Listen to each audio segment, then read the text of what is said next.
The MCAT podcast, session number 81.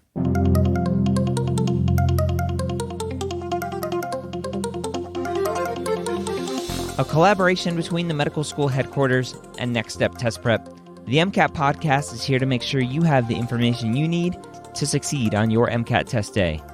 We all know that the MCAT is one of the biggest hurdles you'll face as a pre-med, but we're here to give you the motivation and information that you need to know to help you get the score you deserve so you can one day call yourself a med student. Welcome to the MCAT podcast. My name is Dr. Ryan Gray, your host here, co-host here every week. I'm always joined by Brian Snedeker from Next Step Test Prep. And today we don't, hopefully, disappoint, talking about some more foundational science questions, this time with biochemistry. All right, Brian, last week we talked about how to, or what score you need to overcome a low GPA. This week, let's cover some biochem questions to help students get that score they need to overcome that low GPA. We're going to talk some biochem today. Again, the MCATpodcast.com/81 if you want to follow along in the handouts. Any particular rhyme or reason for the questions we have today? Yeah, so Ryan, last time we had done some questions. We had done bio, and I was emphasizing we were going to spend a little bit of time in fundamentals, right? In bio, the fundamental thing is the cell, and we talked about cell membranes. In biochem, the real foundational thing is just proteins, right? Proteins and amino acids. The MCAT loves to ask about them. It's the basis of a good score in any biochem performance that you have. So we've got 4 questions we're going to look at today that relate to proteins. Okay. And I'll probably get all of them wrong, but let's start off here with question 2. The absorbance of a protein solution is 3.37. If the concentration of the solution is known to be 4 moles, is that how you say the M, 4 moles? Yeah, molar. Yeah, molar. And the path length is 1 centimeter, which value best approximates the extinction coefficient? A, 0.04, B, 0.8, C, 2, or D, 5. Okay, so this is what we call Beer's law. And it's a relatively simple equation, but we do have to have it memorized, which says that the absorbance, in this case we were given 3.37, is equal to the extinction coefficient times the concentration times the path length in centimeters. So 3.37 is equal to the extinction coefficient, which is what we're solving for, times concentration 4 times path length 1. In other words, 3.37 equals 4 times 1 times x. And this is typical MCAT math, where it looks like it's going to involve some ugly numbers, but as soon as you realize, well, it's 3.37 equals 4x, x just has to be a number a little less than 1, right? A decimal a little less than 1, so that 4 goes down to 3.37. And in this case, the only answer choice that's a little bit less than 1 is 0.8. Yeah. Will there be questions, and I know it's a binary question, will there be questions where we'll want you to be very specific? You mean in terms of the math? The math, yeah. No, because no calculators. Right. You can be aggressively approximate in your calculations. I mean, you notice here how far apart the answer choices were: 0.04 up to 0.8, so 20 times bigger; 0.8 up to 0.2, almost triple; 2 to 5, 2.5 times bigger. You know, the answer choices range from 200 to 300% bigger or smaller than each other, all the way up to tens of thousands of times bigger and smaller than each other. So you only have to get vaguely close. Yeah. Okay. Yeah. Good to know. I think math is one thing that scares a lot of students, especially students who aren't good at math, number one, and then number two, aren't good at math, and then you're complicating it with the fact that you can't use a calculator. Mm-hmm. Absolutely. Well, it's better that we don't, right? Standardized tests that have a calculator do require precision. And oh man, those are a pain in the butt. I would rather not have a calculator. Yeah. Okay. All right, let's go to question number 3. A particular protein largely lacks both secondary and tertiary structure, Which factor, if any, is responsible for the resting state of the protein? So lacks secondary and tertiary. So what's responsible for its resting state? A, entropy. B, hydrogen bonds between amino acid residues. C, dipole-dipole interactions. Or D, none of the above. I have no idea, but when in doubt, go with hydrogen bonds. Yeah, okay, that is a good guess because hydrogen bonds are hugely important with protein. But the thing the test wants us to know is that hydrogen bonds between amino acid residues are important for secondary structure. And this question said lacks secondary structure. Okay. So B is out.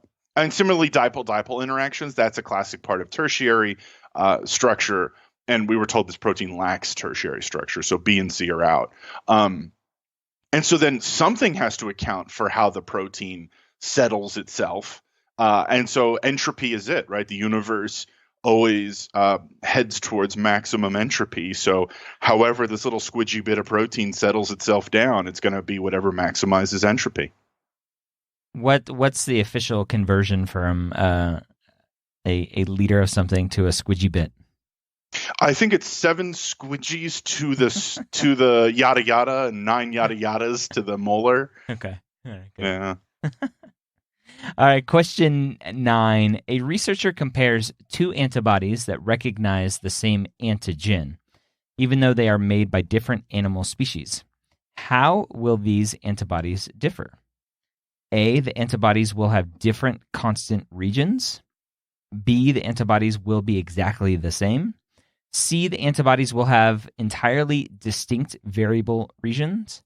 Or D, this situation is impossible. No 2 antibodies can recognize the same antigen. So different species, 2 antibodies, same antigen. Sure. So you and your dog both have antibodies against the common cold. Yep. So the antibodies will have different constant regions, or the antibodies will have entirely distinct variable regions, are the 2 that I've narrowed down to. Mm-hmm. So then the question is, what is a constant region? What is a variable region? And the constant region to me tells me that's the part that's actually coding the antibody, I think, if I remember. And then so the variable region is everything else that just is extra code that's not important. And so I would say C. So you again, you got almost there, right? So it was that last little misstep that you had. The right answer is A. And so this is a function of antibodies. Antibodies are protein, right? So that's why we're answering this question now. And the MCAT does like to ask about non-enzymatic protein function, right? They like to ask about enzymes too, and we'll do that in just a second. But antibodies is a classic non-enzymatic issue. And so we want to remember there's that classic Y shape of an antibody. And the tips of the Y, the very top of the letter, so to speak, that's the variable. And out at the very, very tip is the hypervariable region. That's the part that's different from antibody molecule to molecule. And that's the part that actually binds to the antigen. So if you have an antibody being made by a cow, a dog, a person, and all 3 of those all attack the same part of the common cold virus, then they're going to have hypervariable regions that are quite similar. Not exactly the same, but similar to each other because they're all attacking the same antigen. So that's why C is out, because answer choice C said the antibodies will have entirely distinct variable regions, and that doesn't work, right? If you're attacking the same antibody, your hypervariable region, which is part of your variable region, have to be at least somewhat similar to each other. Mm-hmm. Now, the constant region, that's like the tail at the bottom of the Y. That's the handle that the rest of the immune system grabs onto. So the tips at the end of the Y grab onto the bad thing, and the tail of the Y is grabbed onto by your body, right? The rest of the immune system. And of course, that's going to be different from species to species. That's even going to be different from person to person, right? That you could theoretically take antibodies from one person, inject them into another person, and the antibodies will be recognized as antigens, right? Could be seen as foreign. So the A is the right answer here, right? 2 different animals are going to have 2 different constant regions. All right. All right, let's take a look at number 11, wrap up our biochem discussion on proteins. Maxine is researching ways to reduce the activity of an enzyme implicated in a number of diseases. She's attempting to engineer an antagonist molecule that will competitively inhibit this disease-causing catalyst.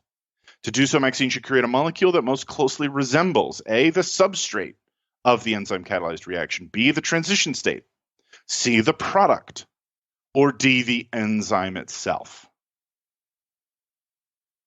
So, Ryan, if we want to competitively inhibit a protein, an enzyme, Yeah. So we need to block it. So we want it to look similar.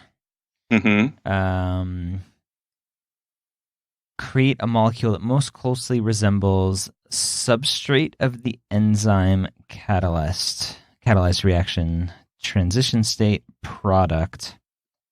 Competitively inhibit. All right, so this is a classic MCAT competitive versus non-competitive inhibition. Yeah, so I would guess D, the enzyme itself. It's just if you make a molecule that looks like the enzyme itself, that's competitively inhibiting it. Oh, no, that would actually cause the exact opposite problem, right? If you made more of the enzyme, even if it was an artificial copy, you'd get more of the bad stuff, right? Yeah. I was thinking a fake enzyme, but it still works the same. No, but what you need is a fake substrate. Okay. So, the enzyme is the thing that just kind of churns along, grabbing onto, is the Pac-Man eating the little pellets. You make a fake pellet, right, to make the Pac-Man sick. So, we want to remember competitive inhibition is the inhibitor looks like the substrate and slots into the active site and blocks it. Non-competitive just binds elsewhere on the enzyme and shuts it down. And then specifically for biochem, there's also uncompetitive inhibition and mixed inhibition. Those are asked about less often and aren't relevant to this question, though. So here, make it look like the substrate A. All righty. All right, there you have it. Again, some biochemistry foundational questions from Brian and myself, Brian from Next Step Test Prep. If you haven't checked out Next Step Test Prep and how they can help you, besides listening to this podcast, how they can help you on your MCAT preparation, go to nextsteptestprep.com. Check out their MCAT products and services. They have their MCAT course. They have the second best. And second best would go, what? Ryan, why would you say second best? The best is going to be the AAMC, the full-length test from the AAMC. Next Step has the second best full-length exams that you can buy to prepare for the MCAT. And you can save 10% by using the promo code MCATPOD. That's all capital letters, MCATPOD. Again, that's nextsteptestprep.com. Hope you have a great week. Next week, we're going to cover some chemistry foundational topics. See you next time here on the MCAT podcast. Don't forget to check out all of the other podcasts that I have to offer at mededmedia.com. That's MEDED media.com.